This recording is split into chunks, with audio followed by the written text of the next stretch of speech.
Bonjour à tous et bienvenue dans le podcast Les Deux Gars d'AdWord. Chaque semaine, nous retrouvons nos deux experts qui s'affrontent pour déterminer qui dominera le monde de Google Ads. D'un côté, Jason Keenan, le magicien du 514 qui transforme les mots-clés en or. Et de l'autre, Francis Davio, le stratège du 418 qui bâtit des campagnes aussi solides que les remparts de la ville de Québec. Est-ce que ce sera la finesse de Montréal ou la stratégie de Québec qui triomphera? Restez à l'écoute pour un débat aussi instructif qu'excitant. C'est parti pour les deux gars d'AdWord et que le meilleur gagne. Hey, salut tout le monde, salut Jason, j'espère que vous allez bien. Je vous souhaite la bienvenue dans un nouvel épisode des deux gars d'AdWord.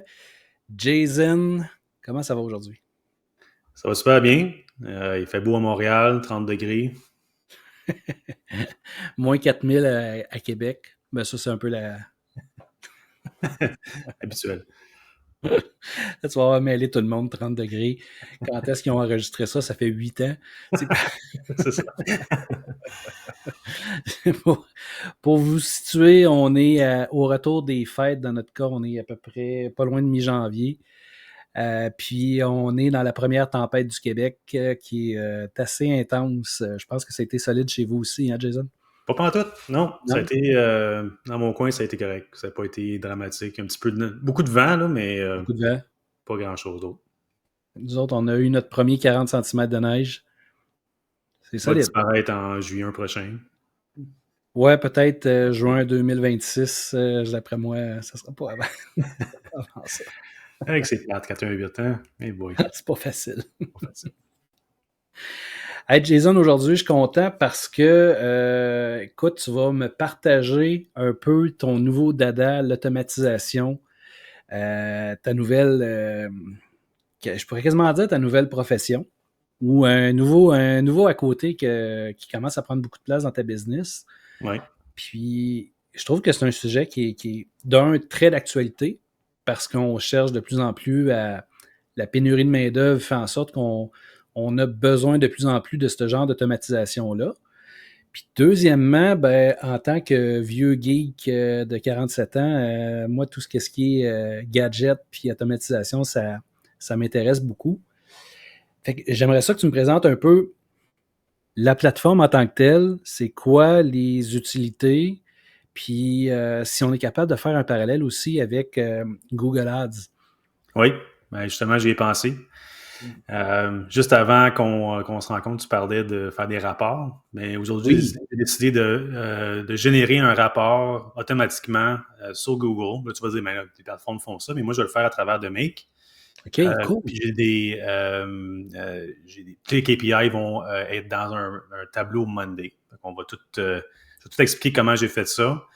Puis Make, ça coûte 10 $ par mois. Fait que si le monde veut sauver d'argent, surtout ceux qui sont travailleurs autonomes, c'est une bonne façon de pouvoir renvoyer des rapports mensuels à leurs clients avec des statistiques d'actualité. Puis ça s'applique pas juste à... Là, je fais Google Ads aujourd'hui, mais ça peut être n'importe quoi. Ça peut être envoyer un contrat à un client, ça peut être envoyer un courriel automatisé, ça peut être d'envoyer peu importe l'information automatiquement à un client. Ça peut être remplacé par ça. Il faut juste que l'information soit quelque part. On va aller chercher l'information, on va le mettre dans un document, on va le rattacher à Monday, puis on va aussi l'envoyer par courriel. Fait que tout ça automatiquement avec un clic. Vite comme ça a l'air assez complexe en termes de setup.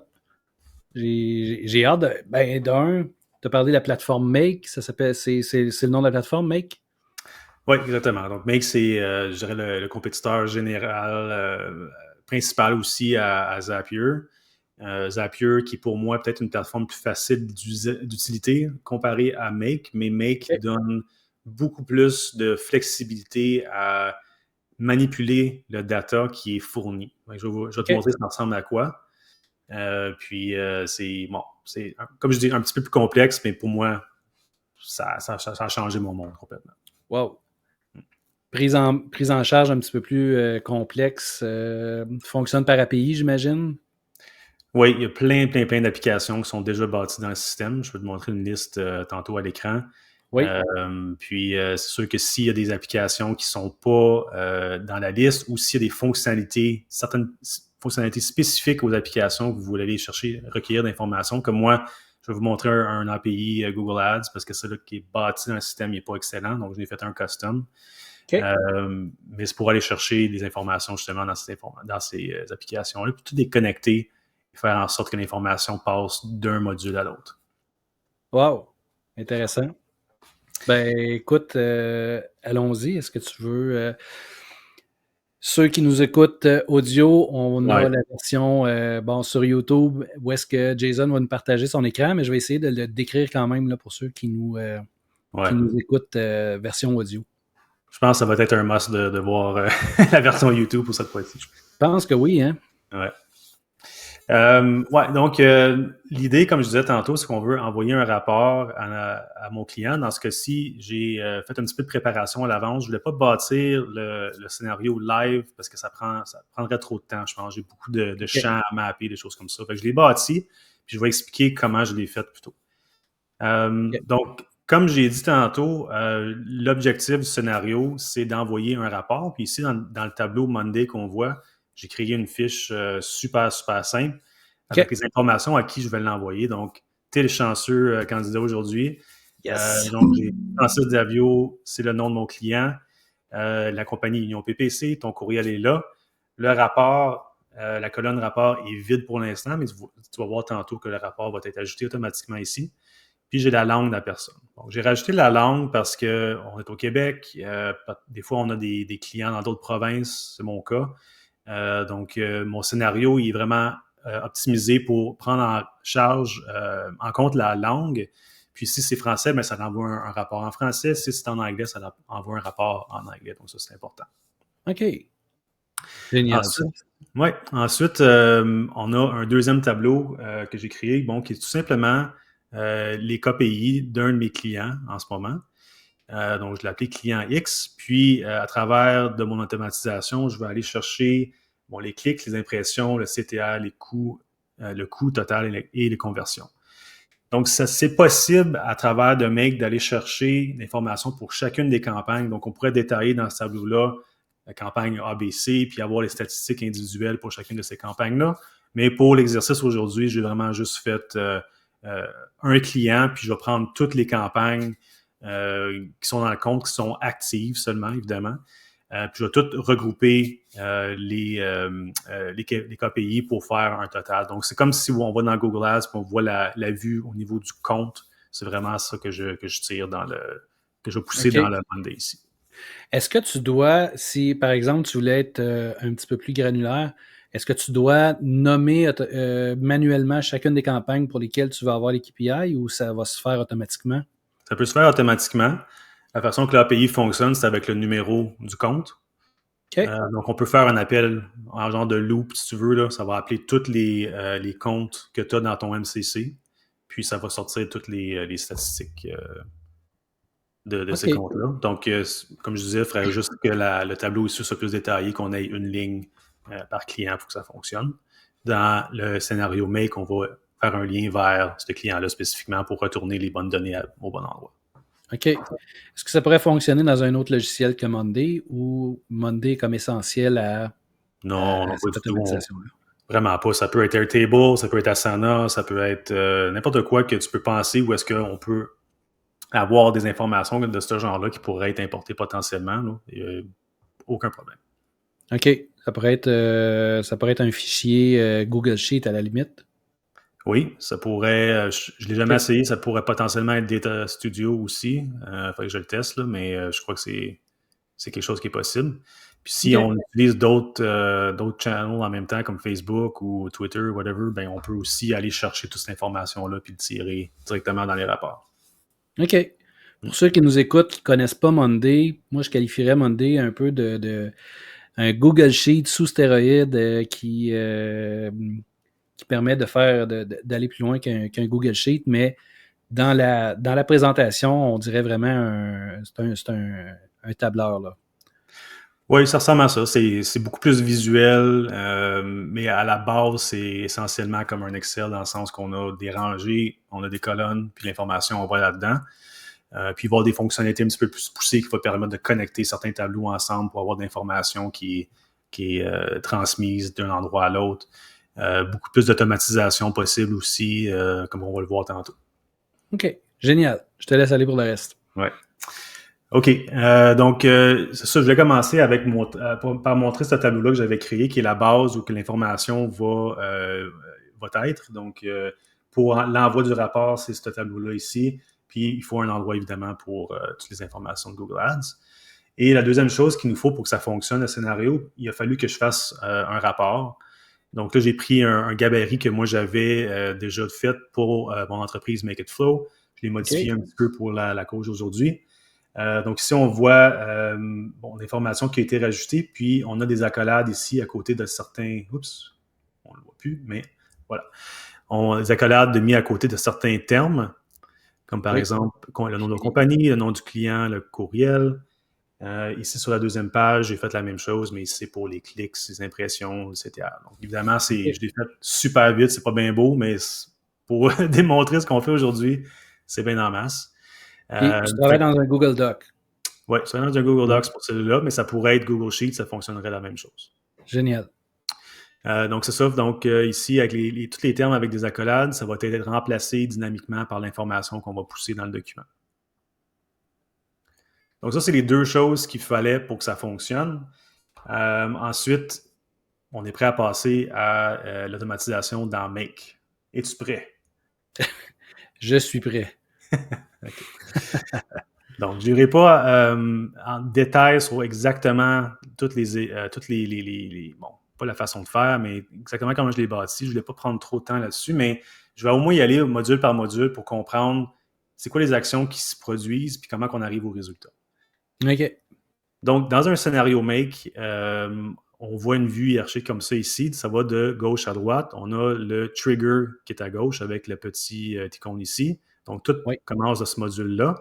On recueille l'information, et ensuite, on a des actions qui vont être prises ici en haut avec les actions qu'on a recueillies. Okay. Alors, comme ça a l'air d'être une chaîne d'actions. Exactement. C'est une chaîne d'actions. On a ici, j'ai mis un router qui permet de distribuer ou de filtrer l'information en différentes façons. Puis là, je reviens à ce que je disais tantôt, la langue. On peut voir ici que dans la branche ici, j'ai mis un petit filtre qui dit si la langue est FR, on va utiliser cette séquence-là. Et en bas ici, on pourrait facilement dire si la langue est anglais, on ferait les mêmes actions, mais pour anglais. Donc, ça veut dire que le document sera en anglais, le courriel envoyé sera en anglais, etc. Donc, ça, c'est juste pour redistribuer l'ordre des séquences. Puis, quand on utilise un routeur comme ça, c'est toujours dans le sens de l'aiguille d'une montre qui vont effectuer la séquence. Donc, on va commencer par voir si la langue est en français. Si ça passe pas, ensuite, on va en anglais. Si ça passe pas, c'est parce qu'on n'a probablement pas mis le champ de langue dans Monday. Donc, au moins, ça s'assure que ça ne va pas rouler pour rien, utiliser des opérations pour rien. On est bien protégé. OK. Super. Donc, on va faire une hiérarchie dans la séquence. Exact. C'est ça. Parfait. Donc, ici, dans mon premier module, donc ça, c'est mon trigger. On va aller regarder pour le changement qui va se produire dans mon tableau Monday. Donc, si on retourne dans mon tableau Monday, dans l'envoi du rapport ici, j'ai une colonne statut et j'ai deux statuts. J'ai envoyé rapport et rapport envoyé. Donc, mon module ici, dans Make, je l'ai programmé pour qu'on regarde ce statut-là. Et si je le change pour envoyer les rapports, ça va déclencher toutes les actions qui se passent ici dans mon scénario Make. OK. Fait qu'on va regarder un peu comment ça se produit. Donc, on a trigger ici. On a ici un autre module qui va aller chercher de l'information sur le tableau et l'item qui a été retiré ici. Parce que quand on l'appelle originalement, ça nous donne l'information, mais des fois, pas toutes les colonnes, pas toutes les données qui peuvent s'y retrouver. Fait qu'on va creuser un petit peu plus loin et on va chercher de l'information générale. OK. Ensuite, on a un troisième module pour aller chercher de l'information dans un autre tableau. Parce qu'on se souvient que les KPI qu'on avait identifiés comme les clics, impressions et tout ça, c'était dans un autre tableau. Donc, il faut aller chercher cette donnée-là aussi pour pouvoir le mettre dans le document. Donc, les trois premières, c'est vraiment le trigger plus on va chercher l'information qu'on avait dans nos tableaux Monday. Et ensuite, on passe à l'action. OK. Est-ce que tu dans le fond, on va chercher l'information tu pars de Monday, il va chercher l'information dans un deuxième tableau Monday. Est-ce qu'il pourrait aller chercher de l'information complémentaire dans un autre système? Oui, absolument. Oui. Si on avait, par exemple, Salesforce ou disons un autre système de comptabilité, que vous vouliez, par exemple, ajouter ou envoyer un contrat avec le frais mensuel que le client va payer, oui, on pourrait aller chercher cette donnée-là aussi. Donc, on n'a pas besoin de se limiter à un type d'application dans le recueil d'informations. Génial. Qu'est-ce que je vais faire ici? Je vais juste te montrer à quoi ça ressemble lorsque l'information rentre dans le système. Je vais juste débrancher ici le premier module du reste de la séquence et je vais juste rouler le premier module pour avoir l'information. Donc, ce que je fais ici, c'est que je fais simplement run once. On va attendre pour du nouveau data. Je vais aller dans mon tableau Monday et je vais changer ici pour envoyer le rapport. Et si je retourne dans Make, on voit que le premier module vient de rouler, puis on a une petite bulle d'information ici. OK. Donc, tantôt, je mentionnais comment c'est facile de retrouver de l'information qui rentre, c'est très, très, très détaillé. C'est facile, on peut les changer, les modifier, faire ce qu'on veut avec, mais ça ressemble à ça, en gros. Donc, ça revient avec l'information du tableau Monday, où est-ce que l'action a été prise, donc le changement de statut. Et on voit, vraiment l'information, ça a été fait quand, c'est quoi l'usager qui l'a fait, c'est quoi l'ID du tableau, l'ID de l'item. Ici, on voit par exemple ton nom, c'était le nom de l'item. Oui. Il y en a différentes valeurs ici. On peut voir par exemple que on a changé la valeur du statut pour envoyer le rapport, comme tu as vu. Et ensuite, ici, en bas, on a le statut qui était avant. Donc, on peut jouer un peu avec le statut précédent et le nouveau statut pour avoir l'action. Donc, l'information, elle rentre vraiment comme ça dans le système. Ça s'appelle des bundles. Dans les bundles, il y a des collections, il y a des arrays. C'est un peu un langage de développeur. Mais quand même, quand tu vois l'information de cette façon-là, c'est facile de mapper les champs plus tard puis de comprendre exactement c'est où il faut aller chercher ces informations-là. OK. Fait que c'est juste pour le visualiser, une fois que la bulle a fait son action, on a la liste de tous les éléments qui ont été déclenchés. Dans le fond, toute l'information a été cumulée. Puis cette information-là, on peut la mapper vers la deuxième, la troisième ou peu importe la bulle là, qui va suivre. Exactement. Super. Donc, ici, comme tu peux voir, on n'a pas eu énormément d'informations. On n'avait pas toutes les colonnes dans le tableau. Donc, le prochain item, c'est d'aller chercher ces informations-là qui manquaient. Donc, on regarde ici et on voit qu'on a fait un lien vers justement l'identifiant de l'item précédent pour aller chercher cette information-là. OK. Ensuite, on s'en va dans le tableau Google Ads pour aller chercher les informations. Donc, encore là, il va sortir avec toutes les informations des colonnes, toutes leurs valeurs, etc. Ensuite, c'est là que ça devient intéressant. Parce que là, on va faire quelque chose avec ces informations-là. On va aller générer le document automatiquement. Donc, la première étape pour moi, c'était de créer un fichier, un folder dans mon Google Drive. Parce qu'à la base, on sait que quand on crée un document Google Doc ou Sheets, ça va dans ton Google Drive. Donc, moi, j'aime ça rester organisé. Fait qu'est-ce que je dis à ce module-là, finalement? C'est d'aller dans mon Google Drive dans un folder que j'ai créé ici. Puis ça va ajouter un nouveau folder avec le nom de la compagnie. Donc ici, on voit Map Pull Calling Value. Ça veut dire quoi? Si je clique ici et je retourne dans le module 28, qui était celui ici, où est-ce qu'on est allé chercher l'information justement pour ce tableau-là, on voit qu'on peut commencer à mettre l'information ici. Donc, moi, ce que j'ai choisi, c'est le champ ici, texte, qui dit Union PPC. Donc, dans Monday, ma colonne, elle disait Union PPC. Donc, toute cette information-là est ressortie ici. Donc, je l'ai rajouté au champ, ce qui va faire en sorte que Google Drive va créer automatiquement un fichier avec ce nom-là. Comme ça, je peux bien classer mes documents.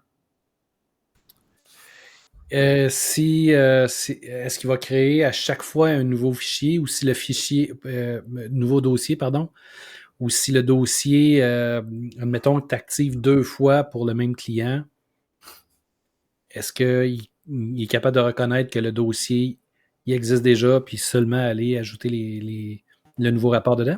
Oui, absolument. Si ça ne le fait pas automatiquement, il y a une façon de contourner, puis d'aller faire une recherche, par exemple. On peut regarder s'il n'y a pas un dossier qui existe déjà avec ce nom-là, et si oui, utiliser ce dossier-là. Et on peut aussi dire, s'il n'en trouve pas un, en créer un nouveau. OK. Là, de la manière je le visualise pour ceux qui nous écoutent seulement, là, c'est qu'il y a plusieurs bulles qui vont créer chacune des actions, puis l'information s'accumule d'une bulle à une autre, jusqu'à temps qu'on arrive aux bulles d'action où est-ce que là, l'information qui a été accumulée va être distribuée au bon endroit. Est-ce que je résume bien? Oui, exactement comme ça. Super. Ouais. Bon, parfait. Donc ici, on a créé notre dossier. Ensuite, on passe à l'action. On va créer un document dans Google Docs basé sur un gabarit. Donc moi, j'ai créé le gabarit que je vous ai montré tantôt. Oui. On va faire une copie tout simplement de ce document-là. On ne peut pas le modifier. Puis on va aller remplir les informations dedans. Donc ici, on voit qu'on a le document de choisi. Ça, c'est mon gabarit. Et ensuite, on voit automatiquement tous les champs qu'on peut mapper. Donc, si on se souvient, il y avait des accolades ici, comme par exemple la compagnie, le nom, le courriel. Ici, c'est les mêmes choses. Vous voyez que ça ressort ici. Donc, on peut venir mettre l'information comme le nom, les emails.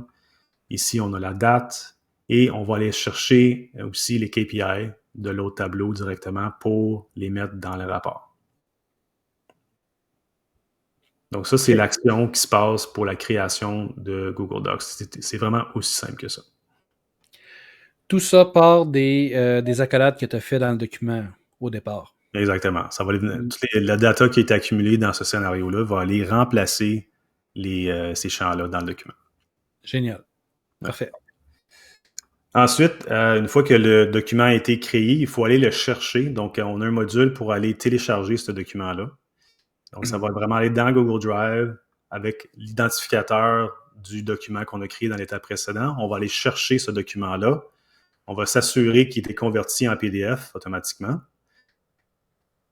Et ensuite, on va l'ajouter tout simplement, ce document-là, dans la colonne de fichiers Monday. Comme ça, on a une référence. Donc, l'item qui a été créé, on va le mettre à cet endroit-là. Ensuite, on a le rapport qu'on télécharge directement de Google Drive. Donc, ça va s'ajouter à Monday. Et si on veut l'envoyer directement au client, on a la dernière étape avec le module Gmail, où est-ce qu'on va pouvoir envoyer le courriel. Donc, ici, on peut juste mapper les champs. On a l'adresse courriel que là, j'ai mis la tienne, basée sur ce qu'on avait dans Monday. Donc, encore un champ qu'on avait déjà. Ensuite, ici, bon, j'ai changé le sujet pour dire qu'on va avoir un rapport Google Ads. Ici, je mets le nom de la compagnie automatiquement. Et ensuite, j'ai le body du texte. Là, on peut le mettre du HTML. Tout est supporté ici. Et donc, ça va générer le courriel. Ça va l'envoyer automatiquement à ton courriel, à la mienne en CC. Et le tour est joué. C'est fini. Wow, quand même. Donc, est-ce qu'on l'essaye en action? Ben oui, pourquoi pas? Il y a une autre chose qu'il faut faire, par exemple, avant. Oui. Si on se souvient dans mon tableau ici, Google Ads, les KPI, on n'avait rien. On n'avait rien dedans encore. Donc, si c'est vide, ça ne va rien mettre dans le document. Fait qu'on va aller utiliser un autre scénario Make pour aller chercher ces informations-là dans Google Ads. Donc, j'allais ici, un scénario un petit peu plus complexe. Si on va dans les applications qui sont incluses, ça, c'est toutes des applications qu'on peut connecter en utilisant Make, il y en a une tonne. Si on va chercher Google Ads, on a quelques scénarios ici. Donc, on peut regarder pour les conversions, les lead forms, et customer match. Si on va dans la conversion, tu vois ici, on voit juste des choses qu'on peut faire, on peut modifier, on peut uploader des choses. Donc, on n'a vraiment rien pour aller chercher l'information qui est bâtie dans le système. Donc, j'ai pas eu le choix de créer un API custom pour faire un appel. Donc, j'ai le custom API de Google Ads pour aller chercher l'information. Et là-dedans, je m'en vais chercher, comme on avait dit tantôt, les conversions, les coûts et tout ça. Donc, ça, c'est tout individuellement agrégé ici. Donc, comme je disais tantôt, toutes les campagnes ensemble, ça va tout dans un même pot. Puis, on a un petit filtre ici au centre pour l'assurer. Donc, si on clique sur le filtre, on s'assure que le statut de la campagne est à Enabled. Comme ça va s'assurer qu'on passe. Sinon, on aurait de l'information de campagnes désactivées, sur pause, etc. OK. Donc, on fait un appel, on passe vraiment juste les campagnes qui sont là, puis ça va mettre à jour les champs dans Monday. Dans le fond, toutes les data que tu veux avoir, toutes les KPI que tu veux, il faut que manuellement, quand même, dans ton premier scénario, que tu viennes les créer. Oui, exactement. Il faut aller recueillir toutes ces informations-là. Puis l'API, je l'ai bâti avec la page Google Ads pour les développeurs. Il y a une façon d'aller chercher l'information, d'utiliser les bons termes pour chercher les KPI que vous recherchez. Puis ils sont tous disponibles. Donc, il n'y a vraiment pas de limite à cette API-là. OK. Donc, si je vais rouler cette application-là ici pour qu'on aille chercher toutes les informations. Donc, ça a fonctionné. Si on retourne dans Google Ads, ici, on a les coûts, on a les informations qui ont été ajoutées automatiquement. OK, ça c'est génial. Ouais. Fait qu'il y a des petits arrondissements à faire, évidemment, mais c'est intéressant de voir comment Google il va loin dans leurs points décimaux quand tu y penses, hein, parce que le CTR, je l'ai multiplié pour avoir moins de points, mais regarde, si on clique dessus, on voit vraiment que le CTR, il va loin, là. OK, ouais, c'est un bon calcul, là. Ouais. OK. Ils vont très loin dans leur calcul. Ouais. On a, juste pour le visualiser, là, admettons un CTR de 15%, mais dans les faits, c'est 15 avec à peu près une dizaine de décimales après la virgule de 15. Ouais. Si c'est pas plus. Exactement. Quand même, il y a un niveau de précision qui est assez impressionnant par Google Ads. Quand même, oui. Ouais. Donc, on est presque à la fin. Donc, là, on a les KPI qui sont dans le tableau. Puis là, le scénario que j'ai roulé tantôt pour tout générer ces chiffres-là, ça peut être programmé à rouler à tous les journées, à toutes les semaines, une fois par mois. C'est vraiment, il n'y a pas de limite, là. Moi, j'ai décidé de le rouler juste aujourd'hui comme ça pour avoir les statistiques les plus récentes. Donc, on regarde vraiment une période de temps. Dans ce cas-ci, c'est les statistiques du mois dernier que j'ai rajoutées dans le tableau. OK. Ensuite, on est prêt à faire rouler. Je vais juste faire un petit reset sur mon statut. M'assurer que tout est connecté ici, tout est beau. Donc, techniquement, on serait prêt à rouler. Donc, qu'est-ce qu'on va faire? C'est qu'on va faire Run. On va juste t'attendre le statut de changement ici. Et on va faire Envoyer le rapport. Et si on retourne dans le démo, ça roule. On est rendu à créer le document Google Doc. On le télécharge, on l'ajoute dans Monday et on envoie le courriel, c'est fait. Donc, si on retourne dans Monday, ici, on voit dans la colonne de fichiers que le rapport a été ajouté. Donc, si je clique dessus, on voit ici à l'écran que les informations ont été rajoutées. Donc, ici, on avait des champs dynamiques, si on se souvient, on a rajouté la compagnie, ton nom, courriel, la date que le rapport a été envoyé. Et ici, on a toutes les statistiques qui ont été rajoutées automatiquement. Évidemment, on voit que ça sort un petit peu différemment qu'on le voyait dans Monday, mais c'est juste une question de modifier le format, de dire qu'on veut juste un chiffre après la virgule, par exemple, ou de formater le coup pour que ça sorte correctement. Mais l'information est là, l'idée est là. Et tu devrais avoir reçu un courriel en même temps. Je confirme que le courriel s'est rendu de Montréal à Québec malgré la tempête. Oui. Donc, c'est un success. Nice.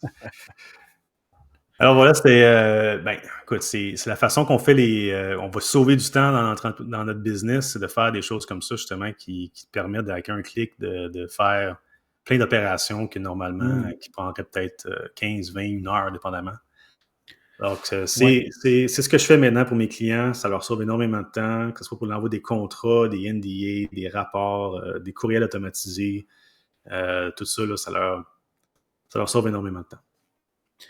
Ben oui, tout à fait. Puis, ce que je constate, c'est que une fois que c'est fait, c'est un gain de temps incroyable, ça le vaut, mais c'est pas à la portée de tout le monde non plus. Non. Ça prend, je pense, t'es allé chercher une certification là-dedans, t'as travaillé beaucoup là, pour te rendre là. C'est pas arrivé du jour au lendemain. Là. Nous, on se connaît, je sais que tu as mis beaucoup d'heures de travail là-dedans, mais c'est ce que je constate, là, c'est que c'est redoutablement efficace, mais il y a quand même... ça prend un accompagnement pour le faire. Ouais. Ça prend énormément d'expérience à jouer avec. Parce que oui, j'ai fait des certifications, oui, j'ai beaucoup de formation là-dessus. Je me suis auto-formé, j'en ai pris des cours en ligne avec des experts. Maintenant, je me considère quand même très, très bien avec. Je suis capable de deal avec la plateforme, mais des fois, je vais avoir des problèmes, des erreurs, des messages d'erreurs. Puis là, on parle des API qui connectent à d'autres applications. Fait que des fois, c'est de déterminer si c'est de mon côté, si c'est de leur côté, si c'est quelque chose que j'ai mis dans les modules qui ne fonctionne pas. Fait qu'il y a quand même on a besoin de beaucoup d'expérience avec ça pour vraiment devenir calé dans le département. Mais là, commence à être pas pire, là. Ça commence à rentrer. Ah oui, ah oui. Ben écoute, bravo. Moi, je suis impressionné par ça. Ça me fascine tout le temps de voir où est-ce qu'on est rendu, comment est-ce que les choses évoluent. Puis, ouais, je vois plein d'avantages à faire ça, mais je me vois pas le développer. Ouais, Fait que je suis content d'avoir quelqu'un qui sait comment faire. Ouais. En bout de ligne. Ah oui, mais je suis disponible à makeitflow.ca si vous avez besoin de faire automatiser certains processus. Appelez-moi. Génial. Ben encore une fois, un gros merci, Jason, pour cette présentation-là cette semaine. Ça change un peu du sujet principal, mais je pense qu'il y a comme un bon avantage avec Google Ads. Là, on a parlé de rapport, mais je pense que tu peux faire plus que ça. Tu peux même aller travailler, faire pousser des automatisations pour la gestion de la campagne. Oui. Oui, on peut faire ça. Je pense vite fait à des ajustements de budget. Ce genre de choses qu'on pourrait faire. Admettons, on envoie le client avec un Google Sheet, on lui dit mets ton budget à jour pour le mois, puis ça responsabilise le client, puis en même temps, nous, ça nous dégage un peu. Mm-hmm.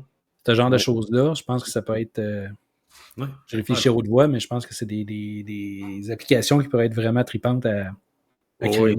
Oui, j'ai beaucoup de clients aussi qui sont dans les ventes, fait que si par exemple, ils bookent un rendez-vous à travers de Calendly, on peut tout rentrer l'information automatiquement dans le système, s'assurer que tout parle. Si quelqu'un cancelle, on va s'assurer que c'est cancellé dans le système aussi. Donc, tout peut se parler. Au niveau de Google Ads, on peut aller chercher les leads, on peut modifier basé sur le temps de la journée, sur la météo.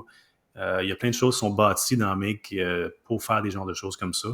Donc, les usages, ça peut vraiment être très poussé, comme ça peut être très simple. Ce que j'ai montré aujourd'hui, c'est peut-être simple, intermédiaire un peu, là, mais il y a des affaires bien plus poussées, surtout quand tu veux, par exemple, lier ta comptabilité avec ton système, des choses comme ça. Là, on parle d'un autre monde où est-ce que ça devient beaucoup plus complexe. On parle de potentialité d'erreur qu'il faut éviter. Mais oui. Quand on parle d'argent. Donc, mais c'est possible. C'est possible d'automatiser beaucoup plus que les gens pensent. C'est vraiment génial. Encore une fois, un gros merci. On se laisse là-dessus. On a déjà dépassé notre temps. Puis, ben écoute, on se reparle la semaine prochaine. Fidèle au poste. J'ai bien hâte d'avoir prochain sujet. Salut, Jason. Merci. Bonne semaine. Bye bye.